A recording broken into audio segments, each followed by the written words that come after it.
प्यारे बच्चों नमस्कार। आज हम पढ़ रहे हैं बेटी के नाम। यही एक पत्र है। पत्र का अर्थ क्या है? ലെറ്റർ. അപ്പോൾ ഈ ഒരു കാലഘട്ടത്തിൽ നിങ്ങൾക്ക് ആ ലെറ്ററിൻ്റെ പ്രാധാന്യത്തെക്കുറിച്ചൊന്നും മനസ്സിലാവത്തില്ല. പ്രത്യേകിച്ച് ഒരു പാരിവാരിക് അനൗപചാരിക് ഒരു അച്ഛൻ മകൾക്ക് എഴുതുന്ന കത്ത്, അതിൻ്റെ പ്രാധാന്യത്തെക്കുറിച്ച് നിങ്ങൾക്ക് മനസ്സിലാവില്ല. കാരണം എന്ന് പറഞ്ഞാൽ അപ്പോഴപ്പോഴേ വീഡിയോ കോൾ ചെയ്യുകയും വോയിസ് കോൾ കൊടുക്കുകയും മെസ്സേജ് അയക്കുകയും വിളിക്കുകയും ഒക്കെ ചെയ്യുന്ന ഒരു കാലഘട്ടത്തിലാണ് നമ്മൾ ജീവിക്കുന്നത്, അല്ലേ? അപ്പോഴേ ഇതെന്ന് പറയുന്നത് വളരെ വർഷങ്ങൾക്ക് മുമ്പാണ്. 1858 ആ ഒരു കാലഘട്ടമാണ് എന്നൊക്കെ നിങ്ങൾ. അപ്പോഴേ പത്ര എന്ന് പറയുന്നത് മെയിനായിട്ട് നമുക്ക് രണ്ടായിട്ട് തിരിക്കാൻ പറ്റും. എന്തൊക്കെയാണ്? ഔപചാരിക് പത്ര ഓർ അനൗപചാരിക് പത്ര. ഔപചാരിക് പത്ര അത് നിങ്ങൾ കഴിഞ്ഞ വർഷം പഠിച്ചിരുന്നു, अല്ലേ? +1 में हम औपचारिक पत्र का एक रूप पढ़े थे. उसका नाम क्या है? क्या तुम्हें याद है? വിവരാവകാശ നിയമം എന്ന് പറഞ്ഞ എന്താണ്? സൂചനാധികാർ അധിനിയം കാ പത്രം. അപ്പോഴ് അതെന്തായിരുന്നു? അത് ഔപചാരിക് പത്രൻ്റെ ഒരു രൂപമായിരുന്നു, ഒരു വിഭാഗമായിരുന്നു. ഇന്നിപ്പം നമ്മളിത് പഠിക്കുന്നത് എന്താണ്? അനൗപചാരിക് പത്രം. ഇതൊരു പാരിവാരിക് പത്രമാണ്. അച്ഛൻ മകൾക്ക് അയച്ച ഒരു കത്ത്, അതിൻ്റെ രൂപമാണ് നമ്മൾ പഠിക്കുന്നത്. അപ്പോഴേ നിങ്ങൾ ബഹദൂർ ഷാ സഫറിനെ നിങ്ങളറിയോ? ആരാണ് ഈ ബഹദൂർ ഷാ സഫർ? അപ്പോഴേ നമ്മളുടെ രാജ്യത്ത് വളരെയധികം പ്രശസ്തരായ മുഗൾ ചക്രവർത്തിമാരുണ്ടായിരുന്നു, അല്ലേ? അറിയാമല്ലോ. ഷാജഹാൻ, അക്ബർ, അങ്ങനെ വരുന്ന ഒരു വലിയ പരമ്പര നിങ്ങൾ ചരിത്രത്തിലൊക്കെ പഠിച്ചിട്ടുണ്ടാവും, അല്ലേ? അവരിലെ അന്തിം മുഗൾ ബാദ്ഷാഹായിരുന്നു ആര്? ബഹദൂർ ഷാ സഫർ. അപ്പോഴ് ആ ബഹദൂർ ഷാ സഫറാണ് ആദ്യത്തെ സ്വാതന്ത്ര്യ സമരത്തിന് ഒരു ചുക്കാൻ പിടിച്ച്, അല്ലെങ്കിൽ ആദ്യത്തെ സ്വാതന്ത്ര്യ സമരം നയിച്ച ബഹദൂർ ഷാ സഫർ ഒരു രാജ്യഭരണം ഏൽക്കുന്ന ഏതാണ്ട് 62ാമത്തെ വയസ്സിലാണ്, അക്ബർ രണ്ടാമൻ്റെ മരണശേഷം. അപ്പോഴത്തേക്ക് ഏതാണ്ട് നമ്മളുടെ ഹിന്ദുസ്ഥാന് ദില്ലി മാത്രമായിട്ട്, അവരുടെ മുഗളന്മാരുടെ സാമ്രാജ്യം ഏതാണ്ട് ദില്ലി മാത്രമായിട്ട് ചുരുങ്ങിയിരുന്നു. ബാക്കി മുഴുവൻ ബ്രിട്ടീഷുകാരുടെ അധീനതയിലായിരുന്നു. അപ്പോൾ അതിനെതിരെ തങ്ങളുടെ രാജ്യത്തെ മോചിപ്പിക്കുന്നതിന് വേണ്ടിയിട്ട് ബഹദൂർ ഷാ സഫർ തൻ്റെ ചെറിയ സൈന്യവുമായിട്ട് ആരോട് ഏറ്റുമുട്ടി? ബ്രിട്ടീഷുകാരോട് ഏറ്റുമുട്ടി. ആ ഏറ്റുമുട്ടലിൽ അദ്ദേഹത്തിന് വിജയിക്കാൻ കഴിഞ്ഞില്ല, പരാജയപ്പെടുകയാണ് ഉണ്ടായത്. ആ പരാജയത്തിൽ ഡൽഹിയിൽ കുറേ നാൾ തടവിൽ പാർപ്പിച്ചു. അത് കഴിഞ്ഞ് റംഗൂണിലേക്ക് അയച്ചു. ആ റംഗൂണിലെ തലവറയിൽ ഇരുന്നുകൊണ്ട് തൻ്റെ മകനെ കൊണ്ട് മകൾക്ക് എഴുതിക്കുന്ന ഒരു കത്താണ് നമ്മളിവിടെ പഠിക്കുന്നത്. അപ്പം നിങ്ങൾ നോക്കിയത്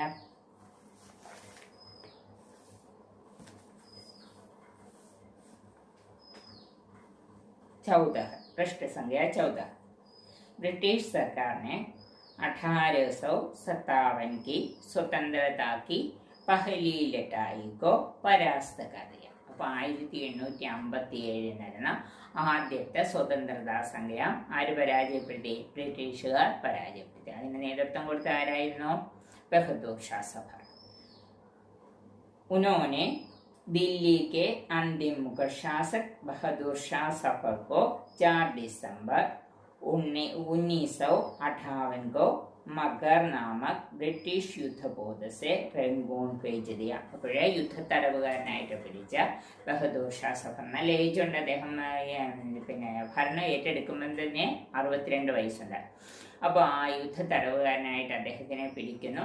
ഇവിടെ ഡൽഹിയിൽ വെച്ച് അതിൻ്റെ മുക്തമൊക്കെ നടക്കുന്നു. അത് കഴിഞ്ഞിട്ട് അദ്ദേഹത്തെ റംഗൂണിലേക്ക് നാട് കടത്തുകയാണ് ഉണ്ടാകുന്നത്. मगर नामक ब्रिटिश युद्धपोध से रंगून भेज दिया. रंगून में उन पर सख्त पहरा था. ശക്തമായ കാവലുണ്ടായിരുന്നു. मिलने की इजाजत तो दूर वे खुलकर किसी से बातचीत भी नहीं कर सकते थे. അപ്പോൾ ആർക്കും അദ്ദേഹത്തെ ചെന്ന് കാണാൻ പറ്റില്ല എന്ന് മാത്രമല്ല, തുറന്ന് ആരോടെങ്കിലും ഒന്ന് സംസാരിക്കാൻ പോലും ആരും അനുവദിച്ചിരുന്നില്ല. ബ്രിട്ടീഷുകാരെ അനുവദിച്ചിരുന്നില്ല. सख्त नसरबंदी के बावजूद ബഹാദൂർ ഷാ സഫറിനെ अपनी कुछ चिट्ठियां दिल्ली पहुंचाई. അപ്പോഴേ ഇത്രയൊക്കെ ശക്തമായ കാവലുണ്ടായിരുന്നിട്ടും അദ്ദേഹം തൻ്റെ കുറച്ച് എഴുത്തുകൾ എവിടെ എത്തിച്ചു? തൻ്റെ മകൾക്ക് എത്തിച്ചു. ദില്ലി പഹുഞ്ചായി. കുൽസും ജമാനി ബേഗം അതെന്ന് പറയുന്ന ബഹദൂർ ഷാ സഫറിന്റെ മൂത്ത മകളാണ്. കുൽസും ജമാനി ബേഗം ബഹദൂർ ഷാ സഫർ की बड़ी बेटी थी. वे दिल्ली में अंग्रेजों की कैद में थी. അപ്പോഴേ അവർക്കും വന്ന് ആരെ കാണാൻ പറ്റില്ല? ബഹദൂർ ഷാ സഫറിനെ കാണാൻ പറ്റില്ല. കാരണം എന്ന് പറഞ്ഞാൽ അവര് ഡൽഹിയിൽ തടവറയിലാണ് കഴിഞ്ഞിരുന്നത്. कैद में थी. उन्होंने किसी तरह से एक खत अपने कैदी बापू को रेंगून भेजा था. അപ്പോഴാരോ വിശ്വസ്തയുടെ കൈവശം ഒരു ലെറ്റർ ആര് നമ്മുടെ കുൽസും ജമാനി ബേഗം കുൽസും ജമാനി ബേഗം ബഹദൂർ ഷാ സഫറിന് എത്തിച്ചു കൊടുക്കും. उसके जवाब में लिखी गई चिट्ठी यहाँ पेश है, प्रस्तुत है. അപ്പോഴാണ് നമുക്ക് ഇവിടെ തന്നിരിക്കുന്ന ആ ലെറ്റർ ഏതാണ്? പിന്നെ അതിന് മറുപടിയായിട്ട് കുൽസും ജമാനി ബേഗത്തിന്റെ ലെറ്ററിന് മറുപടിയായിട്ട് നമ്മളുടെ പിന്നെ ബഹദൂർ ഷാ സഫർ എഴുതിയ കത്താണ് ഇവിടെ നമുക്ക് പഠിക്കാൻ തന്നിരിക്കുന്നത്. ആ ലെറ്റർ എന്താണ്? ബേട്ടി കെ നാം. അപ്പോഴേ അത് പഠിക്കാൻ തുടങ്ങുന്നതിന് മുമ്പായിട്ട് നിങ്ങൾ അതൊന്ന് വായിച്ചു നോക്കേ.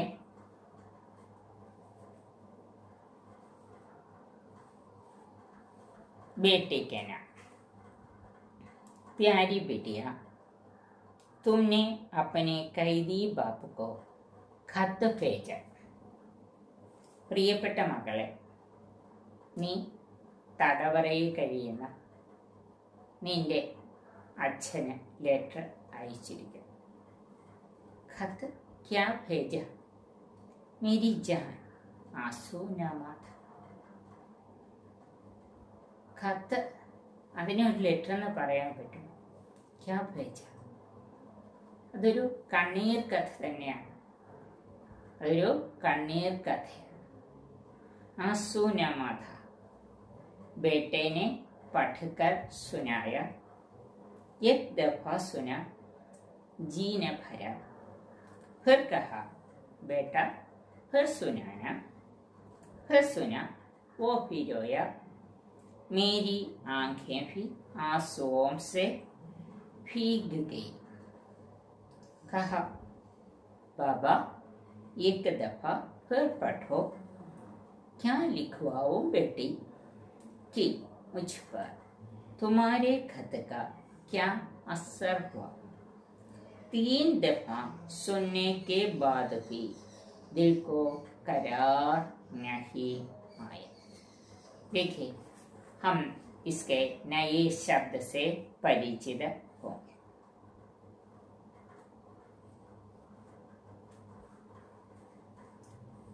युद्धबोध. युद्धबोध अर्थ क्या है? वार्षिक, सख्त, कठोर, शक्त. इजाजत अनुमति, अनुवाद. नसबंदी वो ससा जिसमें किसी व्यक्ति को किसी स्थान में कड़ी निगरानी में रखा जाता है. पेश प्रस्तुत. അപ്പോൾ അത്രയും ശബ്ദാർത്ഥം ഒന്ന് പഠിച്ചേ, വേഗമാവട്ടെ. അത് കഴിഞ്ഞിട്ട് നമുക്ക് വീണ്ടും പാഠഭാഗത്തിലേക്ക് പോകാം. അപ്പോൾ ആ ശബ്ദാർത്ഥം ഒന്നുകൂടി പഠിച്ച് പറഞ്ഞു കേൾപ്പിച്ചാൽ അടുത്ത പാഠഭാഗത്തിലേക്ക് നമ്മൾ പോകത്തുള്ളൂ. സാധാരണ എങ്ങനെയാണല്ലോ. പഠിച്ചോ? നമുക്ക് വീണ്ടും പാഠഭാഗത്തിലേക്ക് തന്നെ വരാം. ഓക്കെ. പ്യാരി പിടിയ, പ്രിയപ്പെട്ട മക്കളെ, तुमने अपने कैदी बाप को खत भेजा.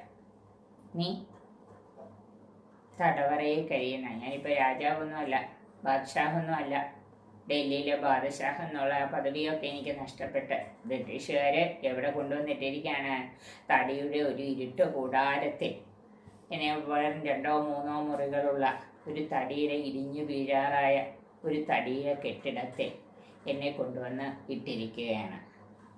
തുമ്നെ അപ്പനി കൈദി ബാപ്പുക്കോ ഖത്ത് ഭേജ. അങ്ങനെ തടവറയിൽ കഴിയുന്ന എനിക്ക് നീ കത്തയച്ചു. ഖത്ത് ക്യാ ഭേജ? എങ്ങനെയാ മോളെ അതിനെ ലെറ്റർ എന്ന് പറയുക? മേരി ജാൻ, എൻ്റെ പ്രാണനേക്കാൾ പ്രിയപ്പെട്ട എൻ്റെ മകളെ.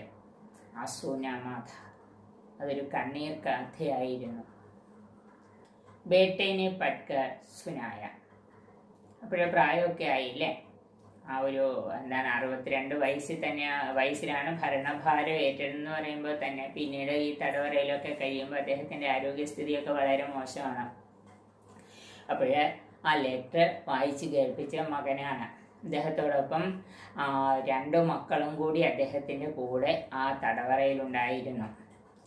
ബേട്ടേനെ പഠിക്കർ സുനായ ഏക്ക് ദഫ സുന. ദഫ എന്താണ്? ഏക്ക് ബാർ, ഒരു പ്രാവശ്യം. ഏക്ക് ദഫ സുന ജീനഫര.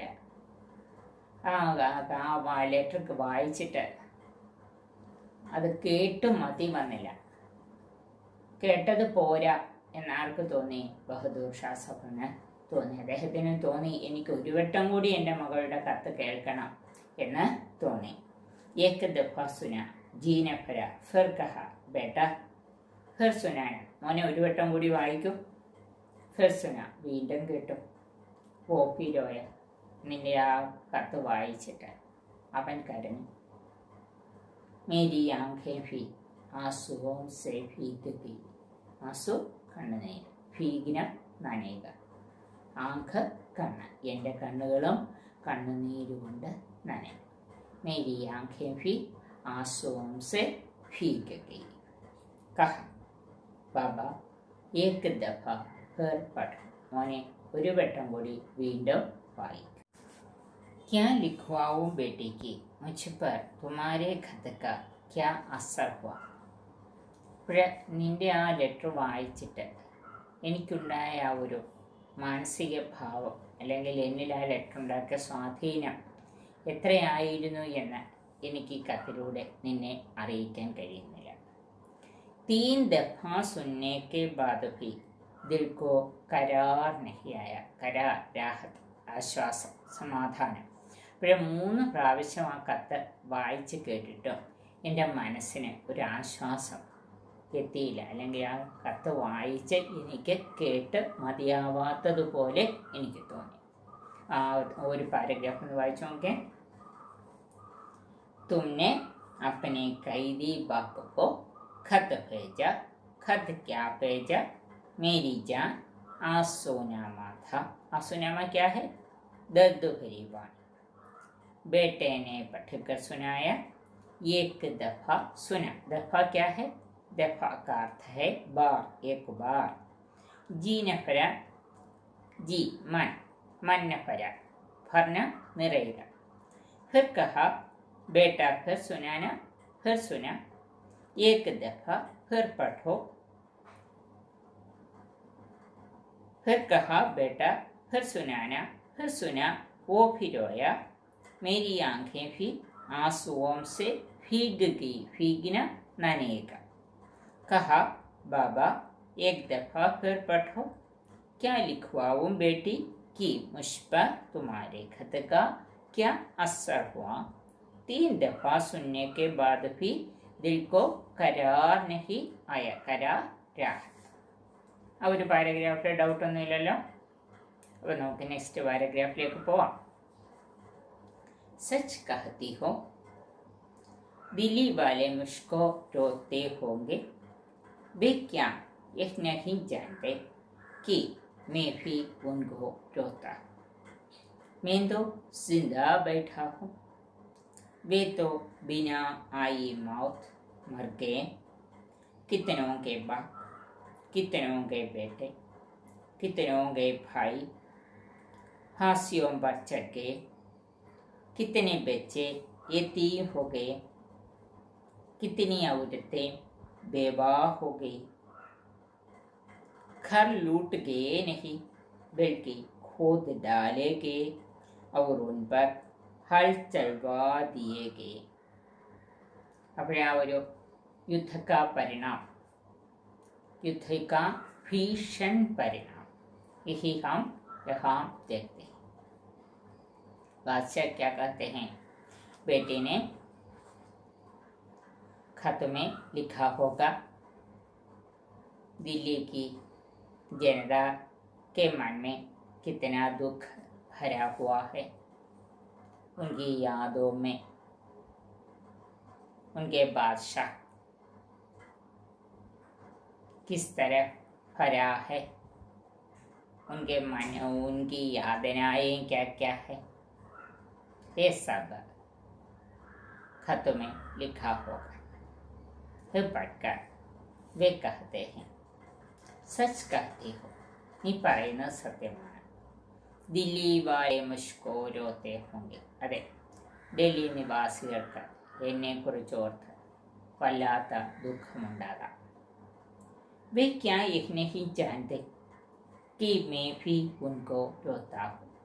അപ്പോൾ എന്നെക്കുറിച്ച് ഓർത്ത് ദില്ലി നിവാസികൾ ദുഃഖിക്കുന്നു എന്നത് മാത്രമല്ല, അവർക്ക് ഉണ്ടായ നഷ്ടത്തെക്കുറിച്ച് ഓർത്ത് ഞാനും ഈ തടവറയിലിരുന്ന് വല്ലാതെ വേദനിക്കുന്നു.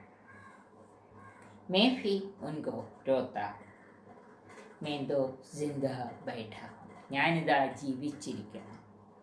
വേ തോ ബിനാ ആയി മൗത്ത് മർ ഗയി.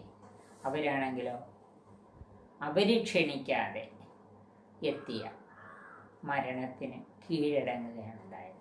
അങ്ങനെ പറയാൻ എന്താ കാരണം, ബാദ്ഷാഹിൻ്റെ നേതൃത്വത്തിലാണ് യുദ്ധം ബ്രിട്ടീഷുകാർക്കെതിരെ പടനയിച്ചത്. അപ്പോൾ ആ ബാദ്ഷാഹിൻ്റെ കീഴിലുള്ള രാജ്യത്തെ മുഴുവൻ ജനങ്ങളും എന്തിൽ പങ്കുചേർന്നു, ആ ലഡായിയിൽ പങ്കുചേർന്നു. ബ്രിട്ടീഷുകാരുടെ തോക്കുകൾക്ക് മുന്നിൽ ഈ സാധാരണ ജനത്തിന് പിടിച്ചു നിൽക്കാൻ ആയില്ല. മേ തോ സിന്ദാ ബൈഠാ ഹൂം. അപ്പോഴേ എനിക്ക് വേണ്ടി ആയിരങ്ങൾ ജീവൻ ബലി നൽകിയപ്പോൾ ഞാനിതാ ഇവിടെ ജീവനോടെ ഇരിക്കുന്നു. മേന്തോ സിന്ദാ ബൈഠാ ഹൂം. വേത്തോ ബിന ആയി മൗത്ത് മർഗേ. അവർ ക്ഷണിക്കാതെ തന്നെ, അല്ലെങ്കിൽ ഞാൻ ക്ഷണിച്ചു വരുത്തിയ, അല്ലെങ്കിൽ ഞാൻ നയിച്ച ആ ലഹളയ്ക്ക് പങ്കാളികളായി അവരെല്ലാം മരണത്തെ പുൽകുകയാണ് ഉണ്ടായത്. വേത്തോ ബിന ആയി മൗത്ത് മർഗേ. കിത്തനോ കെ പാപ്, കിത്തനോ കെ ബേട്ടെ, കിത്തനോ കെ ഭായി ഫാസിയോംബർ ചട്കെ. അപ്പോൾ ആ ഒരു ജനതയെ ഭയപ്പെടുത്തി നിർത്തുക എന്നുള്ളതായിരുന്നു ബ്രിട്ടീഷുകാർ ചെയ്ത ഏറ്റവും വലിയ തന്ത്രം. അതുകൊണ്ട് തന്നെ പിടിക്കുന്ന ആൾക്കാരെ അവരെന്ത് ചെയ്തിരുന്നു, തൂക്കിലേറ്റുമായിരുന്നു. അങ്ങനെ എത്രയോ പേരുടെ സഹോദരങ്ങൾ, എത്രയോ പേരുടെ ഭർത്താക്കന്മാർ, എത്രയോ പേരുടെ അച്ഛന്മാർ തൂക്കിലേറ്റപ്പെട്ടു. ഫാസിയോം പർ ചട്കെ. കിത്തനെ ബെച്ചെ എത്തിയും പോകെ. എത്രയോ പേര്, എത്രയോ കുട്ടികൾ അനാഥരായി മാറി. കിത്തനെ ബെച്ചെ എത്തിയും പോകെ. कितनी औरतें बेवा हो गई, कितनी औरतें विधवा हो गई. घर लूट गए ही नहीं बल्कि खोद डाले गए. ഇനി ഈ ബ്രിട്ടീഷുകാരെന്നാ ഈ ചത്തവരൊക്കെ അങ്ങ് ചത്തു, അത്രയും ഞാൻ പിടിച്ചെടുത്തു എന്ന് വിചാരിച്ചവരങ്ങ് പോവുകയാണോ? അല്ല, കിട്ടിയെടുത്ത് നിന്ന് എത്രമാത്രം കൊള്ളയടിച്ച് അവർക്ക് നേടിയെടുക്കാവോ ആ സമ്പത്തെല്ലാം അവർ കൊള്ളയടിക്കുകയാണ് ഉണ്ടായത്. ഘർ ലൂട്ട് കേ ഹി നഹി ബൽക്കി ഖോദ് ഡാലേ കേ എന്ന് വെച്ചാൽ അവിടെ പിന്നീട് ഒന്നുമില്ല. ഖോദിന എന്ന് പറഞ്ഞാൽ എന്താണ്, പിന്നെ ഉഴുക എന്നുള്ള മീനിങ് ആണ്. അവിടെ പിന്നീട് ഒന്നും അവശേഷിക്കാത്ത തരത്തിൽ എല്ലാം എടുത്ത് അവർ പോവുകയാണ് ചെയ്യുന്നത്. ബൽക്കി ഖോദ് ഡാലേ കേ और उन पर हल चलवा दिए गए.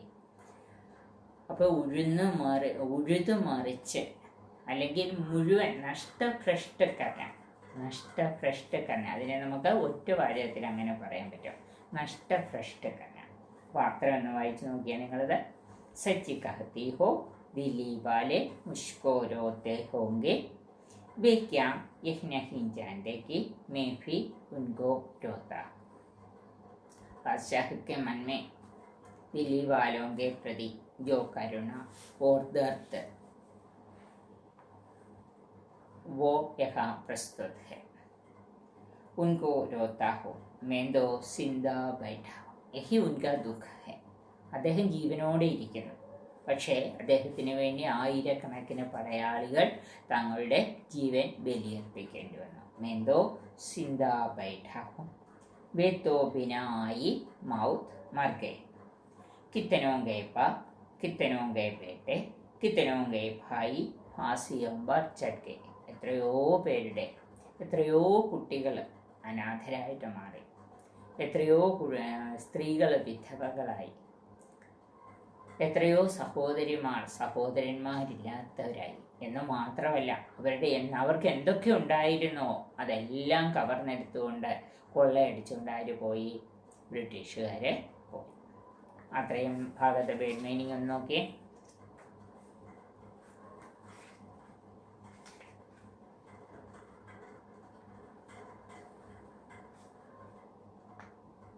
कैद खाना कारागृह आसूनामा दर्द भरी वाणी एक दफ़ा एक बार അത് കഴിഞ്ഞ പാരഗ്രാഫിലെ അല്ലേ.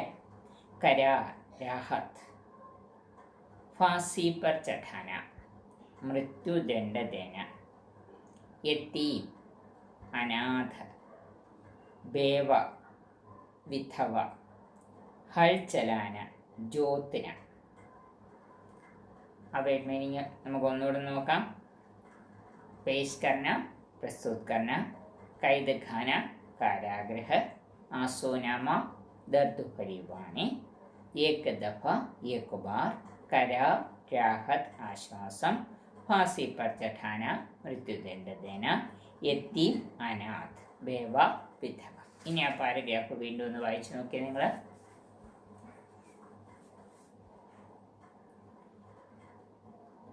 അതിനകത്ത് ഡൗട്ടൊന്നുമില്ലല്ലോ.